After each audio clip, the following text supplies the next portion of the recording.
Well, I think there's more commitments than there is pressure. I think I'd say that. Talking to my wife, she said she sees just about as much as me as she does when I'm sailing a leg. So it's been pretty busy. We have an opportunity tomorrow to go out there and get a good result in front of our home crowd and a good group of supporters. This is a stop that's important to both our sponsors, so it'd be great to have a good result and get out of here in what's a shorter leg, somewhere towards the front of the fleet. Well, I think to win all the legs. I think every time we push off of the dock, and that's the goal. But more than that, we try to look at things kind of microscopically. So it's about the next tack, the next decision, and then if you do all those little things right, hopefully it amounts to a good result. And I think I don't know. We of course we didn't win the last leg as we wish, but we take it anyway. And of course, we analyze, and I think we shouldn't be. Thinking we are not doing the things right to be able to win the next one. So we will start strong and push hard to win the next leg. We have no choice if we want to stay ahead. Brunel is doing a fantastic comeback also, and I know Bouwe is a good finisher from the last race.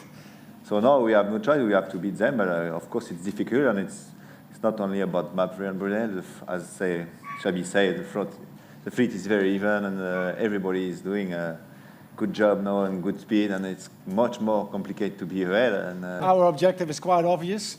We have to beat the two red buses. If not, then there's no chance for an overall win for us. So that's the first objective. And of course, it will be nice to be first in their 6th and 7th, because then it will be really game on for the last two legs. Just basically from Auckland till here, we sailed excellent. And just one of the things as well, when you sail fast, you sail smarter as well, because everything what you do, you can probably, even when you make a mistake, you can still cover it up with speed. It's a process, and like what I said before, in Hong Kong, we really had a feeling now we're going better. And I think I have to say as well, I think we're the only team who's having a mental coach. We learned a lot in the last race, that actually a person like that can just step in as an outsider and just specifically just focusing on the communication, because I think communication is just such a huge part of going faster. And having that, if you're going slow, that you actually can talk about it in a way that you actually can find a solution. And in that sense, she has been doing a tremendous job. And I think even like guys like Peter Burling, who wasn't used to that, they just all of a sudden start saying, holy smoke, that's actually a really good thing. And I think that way we just started building up the team. And the result wasn't there in Auckland, but we knew we were going faster. And we can just see it on our numbers.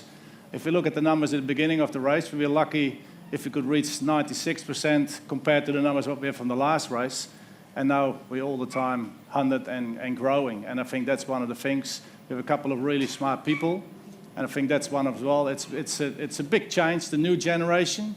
And I think especially America's Cup sailors, they approach it differently than I have been approaching it in the past. And I've learned a heck of a lot of these guys as well. And I think they learned a heck of a lot from myself and a guy like KP, because there's some other parts of ocean racing what's really important as well, and that's to arrive safely. Everyone in the team is unbelievable hungry to get onto that podium, and I think Brunel has the fear that they can only lose it, right? So I'd rather be in my spot at the moment and keep fighting hard and give everything we can. And that's what Xabi already mentioned as well, is that the racing is unbelievable close. Everyone's obviously capable of winning a leg in the right situation, and I think it's probably fair to say that I think there's a couple of modes I actually think we're the fastest. But there's certainly quite a few modes where we're right at the bottom. So, consistency wins a race like this, and that's why the two guys in red shirts are at that end, and that's why I'm sitting down here.